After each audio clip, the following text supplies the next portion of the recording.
I'm a man in my late 20s. I was born and lived in London for most of my life. I've moved in with my girlfriend when I was 18. She's a bit older than me, but I didn't mind at the time. The reason I moved out of my parents' house so young is because I never had a good relationship with them and wanted to move out as soon as possible. I worked as a bartender in the Inferno nightclub. It was very exhausting, and that's the reason I wouldn't have enough energy to do anything throughout the day. That took a toll on our relationship because I couldn't spend enough time with her, and it didn't help that she was working day shifts. We were starting to argue more and more, and one day, for technical reasons, the nightclub closed early. I got home expecting her to be asleep, but when I got home, I noticed a car in my driveway that didn't look familiar. As I unlocked the door and made my way to the bedroom, I saw my girlfriend cheating on me with another guy. My heart dropped to my stomach as I stood there not knowing how to feel. I shut the door and spent the night at a nearby motel. The next day I woke up and went to take my stuff with me. She didn't feel bad about it. She didn't say a word while I was packing my stuff. I knew I couldn't stay there long because I would only get more depressed about being alone all the time. So, I decided to contact one of my childhood friends that moved to Birmingham. He told me I could stay with him until I got my life back on track. So I quit my job I had in London and left for Birmingham. I got there, unpacked, and I started looking for a job nearby immediately. Even though I knew he wouldn't mind because of what I've been through these couple of days, I didn't want to be a dead weight. So I was scrolling through the different pages, and I found a forum talking about how you can find well-paying jobs on the dark web. Most of them would be illegal, but I needed something to distract me, so I decided to at least check out what jobs were there. I watched a couple of tutorials, downloaded Tor, and before I knew it, I was in there, looking for a job. I went past the usual hitman, arms dealer, drug dealer nonsense, not because it was immoral, just because it was too much exposure and too easy to get caught. That is until I came across one that read, "Looking for a partner to help me make bodies disappear. Money is good, minimal risk." I thought. Intriguing. I decided to click on it to read more details, and I started liking it more and more.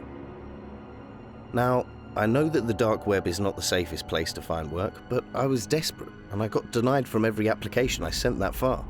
I was starting to lose hope. There was a phone number left in the bottom of the page, which I assume was either a burner phone number or set up by the police. I decided to look at it and decide when I woke up the next day. I went to sleep, and when I woke up, I was feeling useless, like I'd been the whole time after the breakup. I decided to give it a try. After all, even if it was a police setup, they wouldn't have enough incriminating evidence to issue an arrest. So I called the number, and as I expected, it went straight to voicemail. I'd lost hope again at that point. After a few hours of my silently drinking coffee and beating myself up over the breakup, my phone rang. I immediately picked up, and there was a guy on the other side that introduced himself as the partner. He told me how much he was actually paying, and he told me the address where to go and if I'm interested. "See you soon," were his last words before he hung up. I decided that I would go there. I didn't have much on worth robbing, and death didn't seem like the worst option at this point in my life. So I risked it and went to the address that he provided by calling a taxi. When I got there, I didn't see anything. No buildings or nothing. It was a dead end in the road. As I was about to call again, I got a call from a different number. I picked up, and it was him. "Go into the forest on your right and follow the red handkerchiefs that are on top of the trees," he said, and hung up before I could answer any questions. I told the taxi driver he can go back and watched him leave before I continued doing anything. I turned to my right and looked up. There was indeed a trail of red handkerchiefs put on every second or third tree, leading deeper into the woods.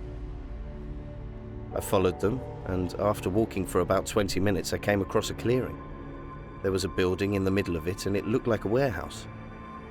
As I approached, a man dressed casually, like most people do, waved me over to him. I went over to him, and he put his hand out for a handshake. We shaked hands as he introduced himself. As you probably already assumed, I'm the guy who posted the ad. You can call me T, he said, grinning. Oh, hey man, my name is He cut me off before I could finish. Keep that to yourself. I don't use names. I'll call you D, he said as I nodded my head, feeling slightly stupid about being so willing to share my name with him. Come with me.